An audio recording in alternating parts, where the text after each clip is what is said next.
ایران کی جانب سے نیا حملہ جنگ کے دوبارہ آغاز کا سبب بن سکتا ہے، امریکی صدر نے خبردار کر دیا، واضح کیا ڈیل کے بغیر بھی ایران سے یورینیم حاصل کیا جا سکتا ہے۔ ڈیل کے تحت ایران ایٹمی ہتھیار نہیں رکھ سکے گا جبکہ آبنائے حرمت سے کھولے گا۔ وائٹ ہاؤس میں صحافیوں سے گفتگو میں کہا کہ ایران کے ساتھ معاہدے کے نکات جلد سامنے آ جائیں گے۔ ایرانی سپریم لیڈر سے ملاقات کرنے میں کوئی مسئلہ نہیں، عزت کروں گا۔ آیت اللہ مجتبی خامنئی سے ملاقات ڈیل کی صورت میں ہی ہو سکتی ہے۔ دو ٹوک پیغام دیا، لبنان کے لیے امن کا قیام بہتر ہوگا۔ حزب اللہ سے لبنان کی صورتحال پر گفتگو کی۔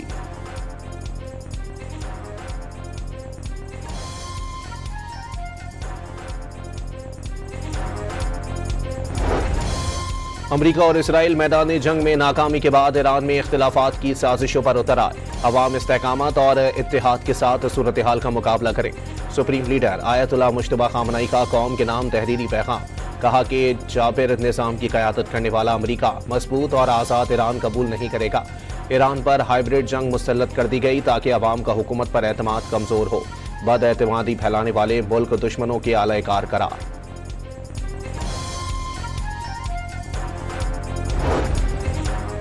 ایران نے امن معاہدے کے مسودے پر نمایاں پیش رفت ہونے کی نوید سنائی ہے۔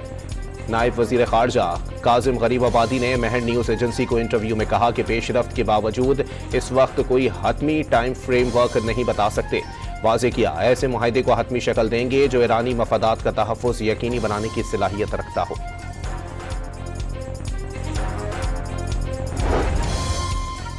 وزیر اعظم شہباز شریف نے صدر ٹرمپ کو مین آف پیس قرار دے دیا۔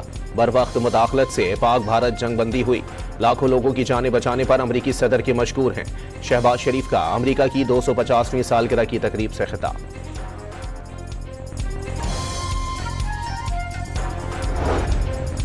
مشرق وسطی میں وقتی رکاوٹوں سے پریشانی کی ضرورت نہیں، امید ہے جلد امن معاہدہ طے پا جائے گا۔ پاکستان مذاکرات کے اگلے دور کی میزبانی کے لیے تیار ہے۔ بطور سہولت کار و ثالث جنگ بندی کو متاثر کرنے والی رکاوٹوں سے مایوس نہیں۔ دفتر خارجہ کی ایران، کویت اور بحرین پر حملوں کی مذمت، تمام ریاستوں کی سلامتی اور خود مختاری کی حمایت کا اعادہ۔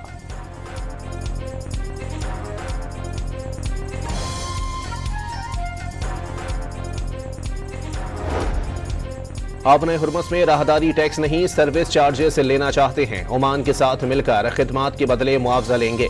ایرانی نائب وزیر خارجہ کاظم غریب آبادی کا اعلان، واضح کیا خدمات میں رہنمائی، ریسکیو، سیکیورٹی اور آلودگی سے تحفظ شامل ہیں۔ ایرانی مہر نیوز ایجنسی سے گفتگو میں کہا کہ سمندری قوانین کے تحت ایران اور عمان کو گزرگاہ پر خود مختاری حاصل ہے۔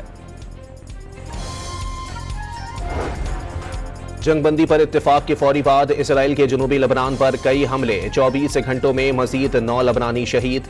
اسرائیل کا حزب اللہ کے کمانڈر کو شہید کرنے کا دعویٰ۔ نباتیہ پر بمباری سے 2 شامی اور 2 بنگلہ دیشی شہری زخمی۔ حزب اللہ کے زیر قبضہ تاریخی قلعے پر موجود اسرائیلی فوجیوں پر حملہ، 1 ٹینک تباہ کر دیا۔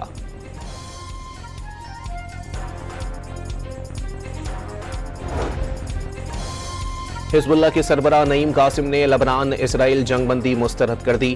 جنوبی علاقوں سے اسرائیلی انخلا تک مزاحمت جاری رکھنے کا اعلان۔ اسرائیل سے مذاکرات شرمناک اور مجوزہ معاہدہ سرنڈر کے مترادف قرار۔ بھارتی میڈیا کی ایک بار پھر جگ ہسائی، بھارتی صحافی نے روسی صدر سے پاکستان کے چین کے زیر اثر ہونے کا سوال کیا، جس پر ولادیمیر پیوٹن نے صحافی کو لاجواب کر دیا۔ کہا پاکستان ایک بہت بڑا ملک ہے، وہ کسی کے زیر اثر نہیں، اس کے مختلف ممالک سے کثیر الجہتی تعلقات ہیں۔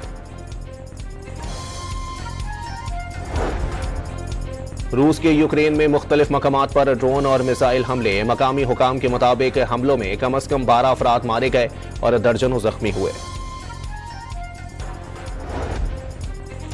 کروشیا کے علاقے استریا میں ساحلی قصبے میڈولن کے قریب چھوٹا طیارہ گر کر تباہ ہو گیا۔ حادثے کے نتیجے میں متعدد افراد ہلاک ہو گئے۔ غیر سرکاری اطلاعات کے مطابق 4 افراد کی لاشیں نکال لی گئیں۔ امدادی ٹیمیں مزید تلاش نکالنے میں مصروف۔ طیارہ جرمنی سے روانہ ہوا تھا۔ گلگت سے مینڈیٹ چاہیے تاکہ اسلام آباد جا کر کہہ سکیں کہ کوئی اور صوبہ بنانے سے پہلے گلگت کی آواز کو سنیں۔ بلاول بھٹو نے گلگت بلتستان کا حق ملکیت دلانے کے لیے پیپلز پارٹی کی جیت ضروری قرار دے دی۔